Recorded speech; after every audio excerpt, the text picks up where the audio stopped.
পথচারীকে ধাক্কা মেরে গতকালই গ্রেফতার হয়েছেন রাজগঞ্জের অপসারিত বিডিও প্রশান্ত বর্মন। গতকাল নিউ টাউনে ইকো পার্কের কাছে এই ঘটনা ঘটে। তিনি গাড়িতে করে আসেন, তারপর পথচারীকে ধাক্কা মারেন। শুধু তাই নয়, এমনকি পুলিশকে হুমকি পর্যন্ত দিয়েছিলেন। তারপরই গ্রেফতার করা হয় প্রশান্ত বর্মনকে। নিউ টাউনে স্বর্ণ ব্যবসায়ী স্বপন কামিল্লাকে অপহরণ এবং খুনের মামলায় অভিযুক্ত প্রশান্ত বর্মন। 23 জানুয়ারির মধ্যে তাকে আত্মসমর্পণের নির্দেশ দিয়েছিল সর্বোচ্চ আদালত। তারপরেও পলাতক ছিলেন রাজগঞ্জের প্রাক্তন বিডিও।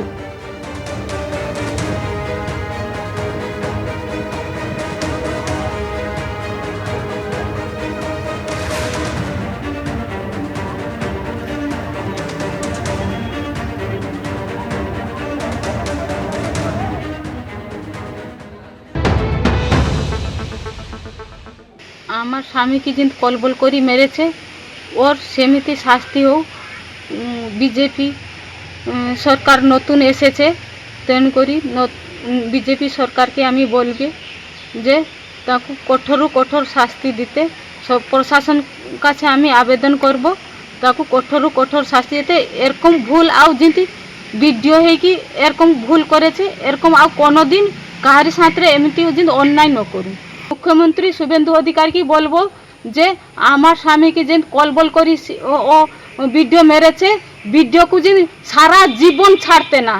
সরকারকে আমি ধন্যবাদ জানাচ্ছি। নতুন সরকার বিজেপি আসিবা পরে এই কাজটা হয়েছে, তেমন করি আমি বহুত খুশি হচ্ছি। এরা সব WBCS অফিসার। পিএসসিতে যা হয়েছে না, সব বলবো, অ্যাসেম্বলিতে বলবো, হাউসে বলবো।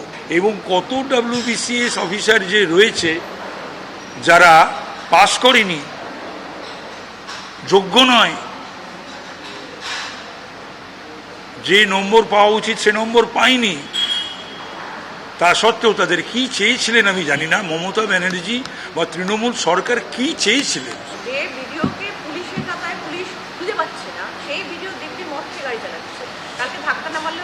না, সে তো শেখ শাহজাহানকেও লুকিয়ে রেখেছিল 56 দিন এই সুপ্রতিম সরকার, রাজীব কুমারেরা, মমতার নির্দেশে। তো সেই রকমই তো এবার আর লুকোনো যাবে না। পুলিশি তল্লাশিতে উদ্ধার হলো 80 লক্ষ টাকা। গ্রেফতার করা হয়েছে তৃণমূল নেতাকে। পুলিশের জালে বাদুড়িয়া পুরসভার চেয়ারম্যানের থেকে পাওয়া গেছে 80 লক্ষ টাকা এবং সরকারি ত্রাণ সামগ্রী। গ্রেফতার করা হয়েছে বাদুড়িয়া পুরসভার চেয়ারম্যান দীপঙ্কর ভট্টাচার্যকে। পার্টি অফিস এবং বাগানবাড়ি থেকে 4000 সরকারি ত্রিপল উদ্ধার করেছে পুলিশ।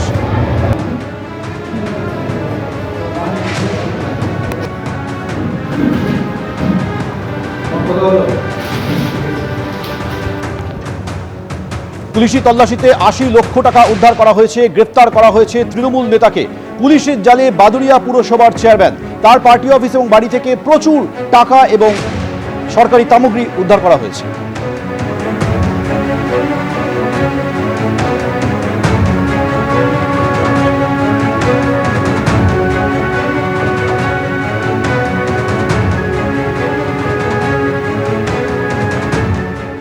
জীবন কৃষ্ণের স্মৃতি কি ফিরছে? শান্তনু সিনহা বিশ্বাসের মুর্শিদাবাদের পৈতৃক বাড়িতে সম্ভাবনা জোরালো হচ্ছে। তার কারণ ঠিক যেমনভাবে জীবন কৃষ্ণ সাহা কেন্দ্রীয় এজেন্সির গোয়েন্দারা আসার পর তার দুটি মোবাইল ফোন ছুঁড়ে ফেলে দিয়েছিলেন পুকুরে, তেমন কি কিছু ঘটিয়ে থাকতে পারেন শান্তনু সিনহা বিশ্বাস?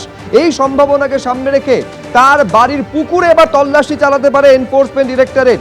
এই সম্ভাবনা জোরালো হচ্ছে।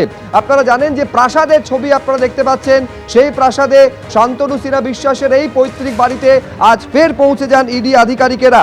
এর আগে শুক্রবার 14 ঘন্টারও বেশি সময় ধরে তল্লাশি চালিয়েছিল ইডি এবং আজ সকাল 10টায় কান্দির সেই বাড়িতে পৌঁছে যায় ইডি আধিকারিকদের সঙ্গে ব্যাংকের আধিকারিক আসেন।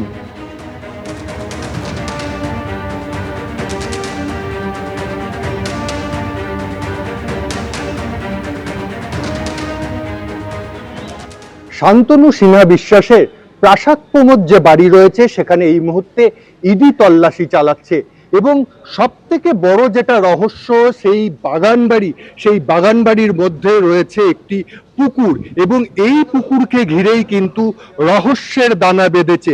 কারণ পুকুরের চারিদিকে সিসিটিভি ক্যামেরা দিয়ে মোড়ানো রয়েছে, যেদিকেই দেখা যাবে যে সিসিটিভি ক্যামেরা সেখানে রয়েছে। প্রায় 7টি মতো ক্যামেরা দিয়ে এই যে ছোট্ট একটি পুকুর সেটাকে কিন্তু সম্পূর্ণ ঘিরে রাখা হয়েছে এবং যেটা সূত্র মারফত জানা যাচ্ছে যে এই শান্তনু সিনহা বিশ্বাস কিন্তু কলকাতায় বসে বা অন্য কোথাও বসে তার মোবাইল থেকে এই পুকুরের ওপর নজরদারি চালাতো। যেহেতু জীবন কৃষ্ণের সময় প্রাক্তন বিধায়ক তৃণমূলের তার জীবন কৃষ্ণের দেখা গেছিল সে মোবাইল ফোনে জলে ফেলে দিয়েছিল, তার বাড়ির পাশে পুকুর রয়েছে, এখানেও কিন্তু সেই পুকুর রহস্যের দানা বাজছে এবং যেটা জানা যাচ্ছে যে এই পুকুরের দিকে কিন্তু নজর রয়েছে ইডির আধিকারিকদের। এবং এই এখন সবথেকে বড় প্রশ্ন যে এই পুকুরে কি তল্লাশি চালানো হবে, এই পুকুরে ডুবুরি নামিয়ে না জল সম্পূর্ণ সেখান থেকে বাইরে বার করে দেখা হবে যে পুকুরে কিছু রয়েছে নাকি। কারণ নানান প্রশ্ন কিন্তু এই সিসিটিভি ক্যামেরা যেভাবে লাগানো রয়েছে তাতেই কিন্তু এই প্রশ্নগুলো উঠছে। একেবারে পুকুরের যে ঘাট আমরা দেখতে পাচ্ছি সেই ঘাট একেবারে সুন্দর করে বাঁধানো রয়েছে এবং ইডি আধিকারিকদেরও দেখা গেছে এবং পুলিশকেও বারবার দেখা যাচ্ছে এই ঘাটের সামনে আসতে, ছবি তুলছে, সেটাও কিন্তু বারবার করে দেখা যাচ্ছে।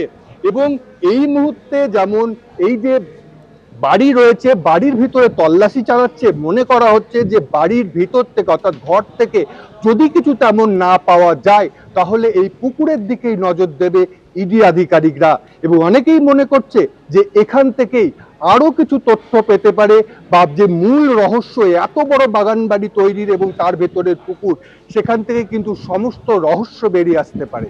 ফলে যাবতীয় কৌতূহলের কেন্দ্রে রয়েছে এই পুকুর। সত্যিই কি পুকুরের ভেতরে কিছু লুকোনো রয়েছে? শান্তনু সিনহা বিশ্বাসের মোবাইল ফোন যার সন্ধান পাওয়া এই তদন্তের ক্ষেত্রে অত্যন্ত জরুরি বলে মনে করছে এনফোর্সমেন্ট ডিরেক্টরেট। সেই মোবাইল ফোন গেল কোথায়? এই পুকুরের মধ্যে কি লুকিয়ে রাখা রয়েছে সেই মোবাইল ফোন? এই প্রশ্নের উত্তর খুঁজতে কিন্তু পুকুরেও তল্লাশি চালাতে পারেন ইডি আধিকারিকেরা, সেই সম্ভাবনা জোরালো হচ্ছে। সরাসরি কথা বলবো, রানা দাস আমাদের প্রতিনিধি কান্দি থানার সামনে থেকে রয়েছেন। প্রশ্নটা এইখানে জোরালো হয়ে যায়, তার কারণ এটা যখন দেখা যায় যে একটা পুকুরকে একাধিক সিসিটিভি দিয়ে মুড়ে ফেলা হয়েছে, তার মানে কি এমন থাকতে পারে এই পুকুরের মধ্যে যার জন্য টানা নজরদারি এই পুকুরের জন্য শান্তনু সিনহা বিশ্বাস এবং তার দলবল চালাতো? প্রশ্নটা উঠছে রানা।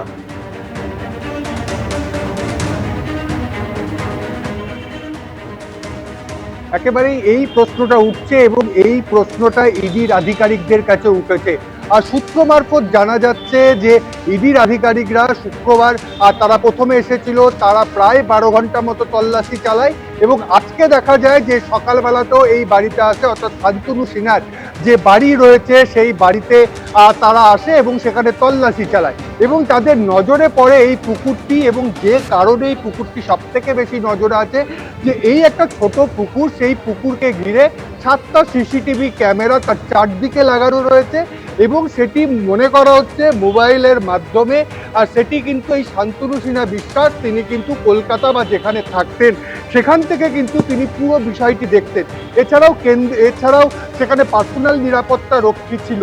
এবং তোমাকে বলি যে এলাকাবাসীরা যেটা বলছিল যে এই জল একেবারে স্বচ্ছ পরিষ্কার ছিল, একেবারে তলায় কি রয়েছে দেখা যাচ্ছে সেটা কিন্তু বছর 2 ধরে দেখা যেত না।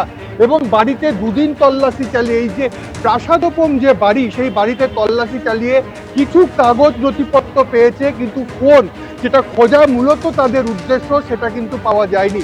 সেখানে এই যে জীবন কৃষ্ণের যে অঙ্কটা সেটা কিন্তু মিলে যাচ্ছে, সেখানে সেই একই পুকুর দেখা যাচ্ছে এবং যে বিল্ডিং রয়েছে আর তার পাশেই পুকুরটাই, সেই পুকুরে কোনো রকম ফেলে দেওয়া হয়েছে নাকি, কোনো তথ্য প্লাস্টিকে মুড়িয়ে রাখা হয়েছে নাকি, কারণ পুকুরের জল একেবারেই ঘোলাটে রয়েছে, সেই কারণেই কিন্তু সেখানে তাদের নজর রয়েছে। কিন্তু আজকে সেই রকম ভাবে ইনফ্রাস্ট্রাকচার নিয়ে তারা আসেনি যে পুকুরে তারা কাউকে ডুবুরি নামাবে বা পুকুরের জল সেখান থেকে বার করবে, সেই রকম ব্যবস্থা ছিল না। কাঁদি থানার পুলিশ সেখানে ছিল, আমরা দেখতে পাচ্ছিলাম পুলিশ যেমন ছিল, কেন্দ্রীয় বাহিনীর জওয়ানরা ছিল, তাদেরও পুকুরের সামনে দেখতে যাওয়া যায়, ছবি তুলতে দেখা যায়। অর্থাৎ এই ছবি তুলে নিয়ে হয়তো ইডি আধিকারিকরা তাদের যে উচ্চ পর্যায়ের আধিকারিক রয়েছে তাদের সঙ্গে দেখাবে, তাদের সাথে কথা বলে এর কিন্তু আসতে পারে এবং এই পুকুরে কি রয়েছে, কোনো রহস্য লুকিয়ে রয়েছে নাকি, এই পুকুরের থেকেই কিছু পাওয়া যায় নাকি সেটা তারা দেখবে। অন্যদিকে ইডি আধিকারিকরা কাঁদি থানাতে আছে এবং সেই যে বাড়ি সেই বাড়ির চাবি কিন্তু কাঁদি থানার হাতে তুলে দিয়ে তারা কলকাতার উদ্দেশ্যে রওনা দিয়েছে। ধন্যবাদ রানা। এবিপি আনন্দ, এগিয়ে থাকে, এগিয়ে রাখে।